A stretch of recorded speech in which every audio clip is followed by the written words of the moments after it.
is Alexandria McLeod, and I am a junior in the Dale Bumpers College of Agriculture, Food, and Life Sciences. I'm majoring in agricultural communications. I attended an art school for most of my life, so art is a big part of who I am. The artwork I have chosen to research is Chaise Gabion by Celeste Roberge. This piece was on display at Crystal Bridge's Museum of American Art in Bentonville, Arkansas, but it had to be removed for a short period of time for conservation purposes. Celeste Roberge became fascinated with stone while living in Nova Scotia, and she began making a series of sculptures called geographies, which is about the intersection of geology, geography, and mapping. After making geographies, she began making cairns. After 10 years of figurative cairns, she turned her interest toward furniture. She began making furniture pieces in the same style as the cairns. The purpose for the Chaise Gabion sculpture is to put nature and culture together. The steel is the technology and culture, and the stone is nature. Roberge designed this piece to sit in between sculpture and furniture, causing her to name this style sculptural furniture. The principles of art that are depicted within this piece are movement, pattern, and emphasis. There's movement throughout this piece from the curve of the steel because it leads your eye from the top of the chair to the bottom.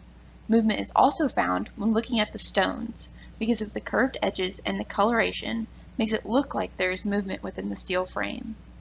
Pattern is created within this piece through the repetition of squares from the steel and circles from the stones within. This pattern provokes an emotion of order because the pattern brings order to the chaos within the steel. Emphasis is created from the contrasting colors of the dark stones and the shiny metallic steel. Instead of only one piece of the sculpture being emphasized, Roberge used the natural contrasting colors of the materials to emphasize the entire piece, which makes people stop and look at it. The methodology I'm using to analyze this artwork is the iconographic methodology. An iconographic approach emphasizes the content of the art and implies that a written text underlies an image. The message that Roberge is trying to portray is that nature will not be overrun by materiality. Roberge seems to display her grievances of the modern world through her artwork as a way of teaching the audience about how we are destroying nature.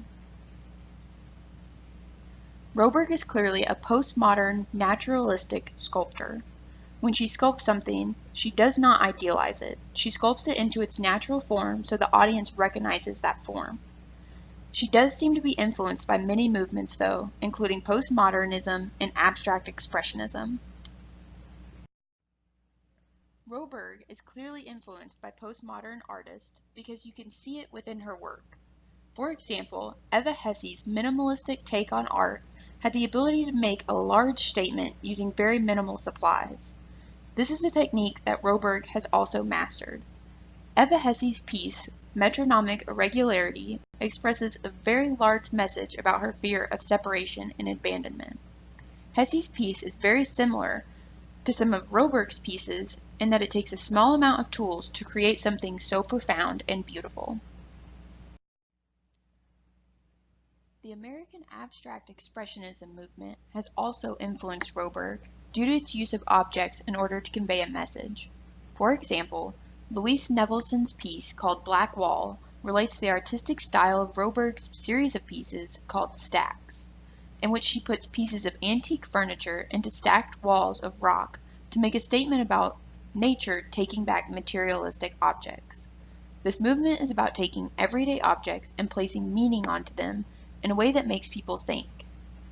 Roberge does this with a lot of her artwork. She takes everyday objects, stones and steel, and forms them into something that makes people think about the collision of society and nature. I chose this piece because I think it is a beautiful depiction of nature fighting back against our materialistic society.